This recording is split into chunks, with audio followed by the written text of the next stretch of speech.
Hello, I'm Mario Toneguzzi with Calgary's podcast on Canada's Podcast Network. Joining me today is Chris Friesen, who is President and CEO of Mint Smartwash. Thanks for joining us today. Hey, Mario, appreciate it. Appreciate you having me on. Well, let me just start by asking you what Mint Smartwash is and what you guys do. Yeah, absolutely. What is a Smartwash? So we operate a family office, Mario, in a variety of different industries. And back in 2014, actually, we got introduced to the concept of this exterior express washing. And so this concept is actually doing quite prolifically down the United States. So there's about 6,000 of these types of operations across the United States. And through our initial phase and journey of learning about this express wash concept, we realized that in large part is not being done in Canada. So it's a great opportunity to bring this car wash concept to Canada. So really what it is, it's a 200-foot tunnel. So, again, quite a long tunnel. We're washing 6 or 8 cars at one time. And so we're processing up to 180 to 200 cars an hour. So really, at the end of the day, what I always like to talk about, yes, it's a car wash, and a car wash is the byproduct of what we do. But at the end of the day, what we sell is time. Because no matter if I charge you $10 or $100 for a car wash, it doesn't matter. The reality is I can't sell you anything worth more than your time. So we get you in and out, 5 minutes, clean, dry, and shiny in 5 minutes or less. And that's really the competitive advantage of what we do. So we have, if you enter one of our sites, to go through a bit of a site layout, we'll have stacking lanes. So you'll stack in those lanes. Then you'll come up to a pay station. You'll be greeted by a shine genius, is what we call our entry-level position. So they'll be greeting you at the pay station, nice friendly face, help you through the sales process. So you have the option of doing the single pay washes or the membership option. So that's another big part of our business, is the membership option. So memberships ranging anywhere between $35 to $45, and that's unlimited per month. So that's a big differentiator if you think about all the crazy weather we have here in Western Canada. So after you leave the pay station with either your membership or your single wash, then you'll be into the kind of our secondary stacking lane, where you'll enter our car wash. You'll be guided on the conveyor. So again, something different to our model. We really believe in having someone at that station guiding you on. So all the hours we're open, we'll have you into that conveyor, and basically you'll sit in your car as you're pulled through our process. So again, 200 feet gives you quite enough room to hit all the spots on your car, do all the fantastic cleaning that happens in our wash. And then at the end, about a third of our tunnel is dedicated to drying. That's for a couple of reasons. One, we like to have a nice, clean, dry car product. In the end, it also really helps us operate in the winter. So this model is open 365 days a year, 64 days a year. Pardon me, we do close for Christmas. 7 days a week, 7 a.m. to 8 p.m. in most locations, a little bit longer in some locations. So really, it's an everyday type business. So after you leave, go ahead. Oh no, go ahead. Finish. I was just going to say, one of the other important parts of our model is the vacuum plaza and the mat washing. So if you think about the old school vacuums, most of the conventional vacuum setups at car washes, you got the big aluminum canister. You're struggling to find a loonie or toonie to pump it into the vacuums. Where in our setup, you have in some cases upwards of 30 stalls. You have more of a central vac system. So there's a central vac producing, and probably the most impressive part is that it's free. So free vacuuming, free mat washing, and then we actually have a towel service as well. So microfiber towels, all that's complimentary, whether you have a single wash or a membership option. Oh, super. So how many locations do you have right now? We actually just opened our 7th location in Calgary about 2.5, 3 weeks ago. So we're pretty excited about that. And we have an 8th location under construction that'll be open in Regina, Saskatchewan here probably towards the 3rd week of July. Okay, super. And did I see correctly that you have one in the States as well? Yeah, that's correct. So we originally started in Lethbridge, Alberta. So we had one of our operating partners was there and found a really nice piece of land. And for those that know Lethbridge, we're about 1 block west of the water tower, the infamous water tower in Lethbridge, right on the Highway 3 there. Found that piece of land, really adopted really well by the community, had tremendous success out of the gates, and really proved that this concept could exist and do well in Canada. And from there, we were having trouble finding land in Canada, to be honest, because a lot of landlords, a lot of people you talk to, they don't want car washes on their land because they're thinking of the one wash bays, all the garage doors open, people lined up, and that's just not our model at all. So we had a unique opportunity to build a wash down in Billings, Montana. Very analogous community to Lethbridge in population, however, a massive service area, like up to 500,000 people use Billings, Montana, because it's kind of tucked down in that southeast corner. So into Wyoming, Dakotas, all really use that wash. So a chance to keep the Mint story going. So we built a wash in Billings, Montana.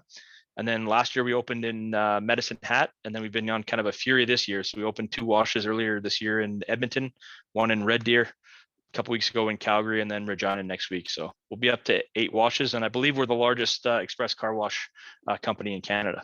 So how many more do you think you can grow to? Our current plan is to build out about 25 in the next 5 years. So what we're looking to do is cluster in the markets we're operating in. So markets like Calgary and Edmonton, I think, can handle upwards of 10, maybe even more of these washes. Again, with the membership model, that really proves out the value of having multiple stations that you can visit, and makes it attractive for fleet customers as well. Okay, maybe if we go back in time, Sure. if you can explain to me just how this all came about, like, and the reason for it. Yeah, absolutely. So my background is chemical engineering. So graduated from chemical engineering in 2003 from University of Alberta, and subsequently joined the oil patch right after that. So lived a bit in Fort St. John, working in the service side of the oil patch, and then spent almost, I guess, 8 or 9 years on the producer side, working for a couple of producers, some big and small, in town here. And in 2013, decided to join my father in the family office. So we operate a family office we call loosely the Friesen Group, where my father he was one of the founders of a company called Hazco Environmental Services, which he exited in 2004, and then 2008. And my dad's really he's the serial entrepreneur. He's where we all get it from. He's kind of the genesis of the family office, where we get the entrepreneurial spirit. So joined him in 2013. He was in a wide variety of different things, wide variety of different industries. So we've really been working to consolidate that. And through one of our land holdings we had in the Edmonton area, we got introduced to a gentleman who introduced us to the express wash concept. He said, "Hey, have you guys ever thought about doing you're getting into the car wash business?" And it's funny, all the different business lines we work in, car wash always seems to get the most interest. It's kind of an amusing thing. Everyone always seems to have interest in the car wash. Yeah. And so I guess we were no different. So that was in 2014. So we spent about 6-8 months flying around the United States, looking at different models, kind of really understanding, what does this express model look like? Why is it different? And then decided that it was an interesting experience, actually, because coming from the oil patch background, where everything is very secretive, right? Like if you're in the same oil field, if you're on one side of the fence, another company's on the other side of the fence, you're not sharing information, you're not sharing data. And what we found in the car wash business, as long as you weren't operating in the same market, people were very open with sharing information, like right down to detailed financials, which was quite interesting. Wow. So it kind of gave us a really good insight to what the potential of these things were. And so we decided to get full into it in 2014. My partner Taylor Nelson was one of the original founders, and the guy we were introduced to locally there in Lethbridge. So he's currently our VP maintenance and facilities. And we can just keep adding to the team with bright, talented people that are passionate about washing cars. So do you have a spanking clean vehicle every day? You know what? My friends used to tease me up until a couple of weeks ago, because we didn't have one in Calgary. I always used to tease my guys. I said, the frustrating part about this is I come get a great clean car, and then I got to drive 2 hours home or 3 hours home, and I don't have a clean car anymore. So that's the one thing we can't do, is keep your car clean for 3 hours. But much cleaner now that we're in Calgary. Don't you think that, I know for myself personally, actually my wife too, Sure. There's a great feeling when your vehicle is clean and you're out driving it. Absolutely. I think one of the monikers in the industry is feel better in a clean car. Yeah. As I said earlier, like the whole concept of cleaning the car, I think we do a fantastic job of it. And I could bore you to death with all the different science and technology, because there's quite a bit that actually goes into washing cars, especially when you're washing, 180 cars an hour. But at the end of the day, we're trying to sell that value of getting you in quickly and really making you feel good in a clean car. In fact, if you visit one of our washes, one of the last things you'll see as you go through our drying bay is you'll see on your driver's side, you'll see a giant mirror. And the purpose of that mirror is for you to be able to look at that car, realize how clean it is, so you don't stop and hold up the line, and kind of get that feeling of satisfaction as you leave the wash. Yeah, exactly. Now, I think I saw somewhere, bear with me, Sure. that where it was in your, I think the bio that it was sent to me, that your family is a bit of clean fanatics. Is that the case? Yeah, I mean, it stems pretty deep. So right down to probably my grandmother's probably the biggest clean fanatic out of them all. We call her Gigi for great grandma after my kids. That's what my kids call her. But yeah, she's always been a bit of a clean freak, and I think that got passed down to my mother, and it's been passed down to me. I like things neat and tidy, so the car wash fits really nice with that moniker as well. That's pretty apropos that we've got that. The only other thing I was going to ask about Sure. the car wash itself, can you talk a little bit about the environmental impact of things? I understand you recycle a lot of the water Maybe just touch a little bit on that. Yeah, absolutely. I think that's a huge part of, in today's world, almost everything has something to do with the ESG impact, and the car wash is really no different. So a big part of our business is we recycle up to 80% of our water. A lot of car washes you go, especially in the United States, they have water reclaim systems, but they're more or less just checking a box for the development approval. They aren't actually having any meaningful doing any meaningful work on the car wash water, I guess. So in our particular system, we've kind of taken it to the next level. We're actually injecting ozone into our tanks to work on the organics in the tanks and recycling up to 80% of that water. So really the only fresh water that's going into our process is the water that goes into the chemistry streams, and then your final rinse. Everything else is recycled water. Oh, cool. Excellent. Yeah. So how does somebody who's in chemical engineering come to do this? And not so much the how, but more the why. Yeah, it's a great question. So I guess in my oil patch days, I always kind of wanted to have my own oil company or something like that someday. And then with the way the movement was going towards oil and gas, it was just becoming harder and harder to attract investment dollars into that segment. Also starting a family around that same time. I got 3 beautiful children, happily married, and it was a chance to spend some more time with the family or have a more flexible schedule. I actually probably work more now that I'm working in the family office, but my schedule is more flexible, or I dictate it more, I guess. So that's nice, but really a unique opportunity to get into the family office and do a bunch of different things. And so when you get into that space, you kind of have that freedom, that entrepreneurial spirit to explore a bunch of different industries. And this is one that we've really particularly focused on because we just see a massive opportunity, really trying to be that leader in the industry, and really pushing the boundaries and getting out in front of potential competition down the road. Yeah, can you talk a little bit about that entrepreneurial background and the journey? What's been the toughest part of this journey as an entrepreneur? Yeah, I mean, it can be a lonely journey at times. So you're always kind of grinding. You got to be a bit of a jack of all trades, I think, is what my dad's always instilled into me. You got to be hungry. You got to be, at times you got to sweep the floors, changing pumps at the car wash in the early days, up to, dealing with banks and lawyers and negotiating deals and talking to partners and customers. So I think it's just, you have to have a pretty wide skill set. You got to be willing to jump in and do whatever it takes to get these companies off the ground, and really instilled from my father, to be honest. He left home at a very young age and grew up the hard way, maybe so to speak. So everything was earned, lots of different jobs, lots of different mentors along the way, and really, contributed to his success to develop that entrepreneurial spirit, kind of consummate salesman. And really I think it's a resolve. Really, at the end of the day, it's not giving up. It's just continuing to keep going, no matter how many challenges you get thrown your way, is keep digging. Yeah. How's the past 2 years impacted what you guys do and what your business does, or has it at all? Yeah, it's a great question. So one of the things that attracted us, and we were told this early days doing our due diligence in the car wash business, was that 2 things about car wash. One, it's a recession-proof business, and what I mean by that is typically people in tighter times, they're keeping their vehicles longer, so they're spending more money on upkeep, whether it's tires, oil changes, keeping them clean versus buying a new car all the time. And the second thing that's interesting about the car wash business is basically internet proof. You can't buy a car wash online, so to speak, right? You can't wash your car over the internet, so you physically have to do the process. And then what we've seen, further to your point in question, is that it's a pandemic proof business, is what we found out. People have continued to wash their car through the pandemic. So that's been a very interesting learning. Obviously, everyone heading into the pandemic, you're going, oh my God, how's that going to affect our business? And different business lines that we have been affected differently.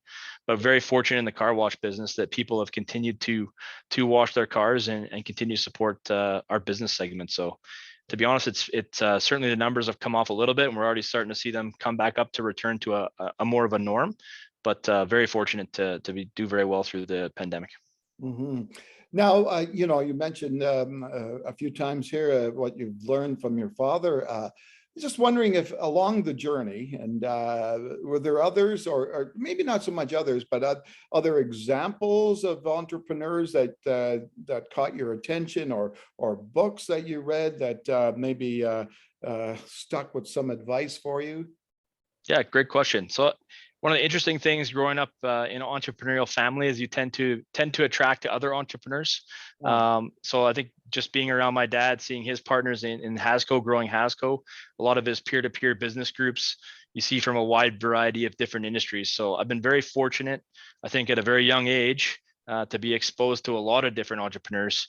And I can't say there's one that stands out in particular other than my dad, but definitely a lot of different people and a lot of different ways of doing things. Yeah. You see the family sacrifice, you see, the financial ups and downs of the entrepreneurial world, right? Doesn't always work out. Everyone likes to talk about the success stories, but you can't win them all. So definitely some tough lessons along the way, but lots of good examples to pull from of entrepreneurial families in this community and others. What would you say to someone if they came to you seeking advice about being an entrepreneur? What would you tell them? It's a great question. I think a lot of it, the most important thing I think is resiliency, to be honest. At the end of the day, I think you got to be prepared for that.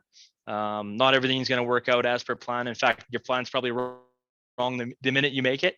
So I think you have to be pretty nimble. You have to be willing to adapt. You have to be willing to work harder than the next person.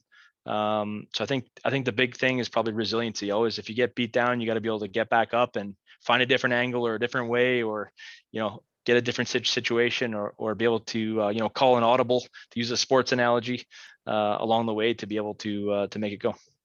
Anyone you admire out there in the business world beyond your father? Well, I mean, man, again, so many good examples of good entrepreneurial leaders out there. I guess one of the things that's particularly fascinating to me is a guy like Elon Musk. I mean, he gets a bit controversial with some of his beliefs and the way he goes about things, but the ability that he's had to go out and really push the boundaries, whether it's space, whether it's automotive, the progression to electric vehicles. I think it's just interesting how vast and how wide his mind can work. And you see that. I think that's a common trait you see in a lot of entrepreneurs, to be able to just think so much further down the road, and to see things that are coming, and to be able to adapt. But I think he's particularly interesting just from the mere fact of the scale and scope of the things that he's continuing to work on. Mm-hmm. Now, we talk in this day and age, we talk a lot about work-life balance, and and being an entrepreneur, we know that's almost a 24/7 job. Do you find that you do have some work-life balance, or don't? Yeah, well, good thing you know how my wife on to interview today, but she probably have a different opinion than me. But obviously, it's something, especially in these early days, in Mint Smartwash, right? We're just getting going, getting this thing really ramped up. That's when a lot of the really hard grinding happens. So it's certainly been a busy time period. But I do a lot of my I guess activities outside of work revolve around my kids. So I have 2 boys and a girl, all heavily involved in sports. So I do coach the boys in hockey, and coach my daughter in soccer previously. So try and get as much family time in as possible. And I definitely need to spend. Sorry about that. Yeah, no problem. Just definitely need to make some more time to spend with my wife, for sure. It seems like you get busy, you get young kids, and you get so busy in business and life. One of my goals is definitely to make some more time for her, and make sure that because she's obviously very supporting of this journey. She's actually an engineer by trade as well. So she's been a great support in allowing me to continue this journey with Mint and the family office. What would you say some of your interests are beyond family and work? Big sports guy, huge Flames fan. Pretty disappointed to see him drop out of the playoffs this year. So big Flames fan, like to keep up on a lot of different sports. Very interested in Formula One racing. Oh, really? So I kind of got my kids into that. I've been fortunate to see a few different races around the world. So keen interest in racing and all the cool stuff that those guys get up to. So that's fun. Enjoy golf when I can get out and do that. Those are some of my key interests. So what's the appeal of Formula One racing? I think it's all really around just how much energy it takes, and how, like, this, I guess the sky's in the scope. And I think the Drive to Survive is in the news a lot, about talking about how it's kind of popularized F1.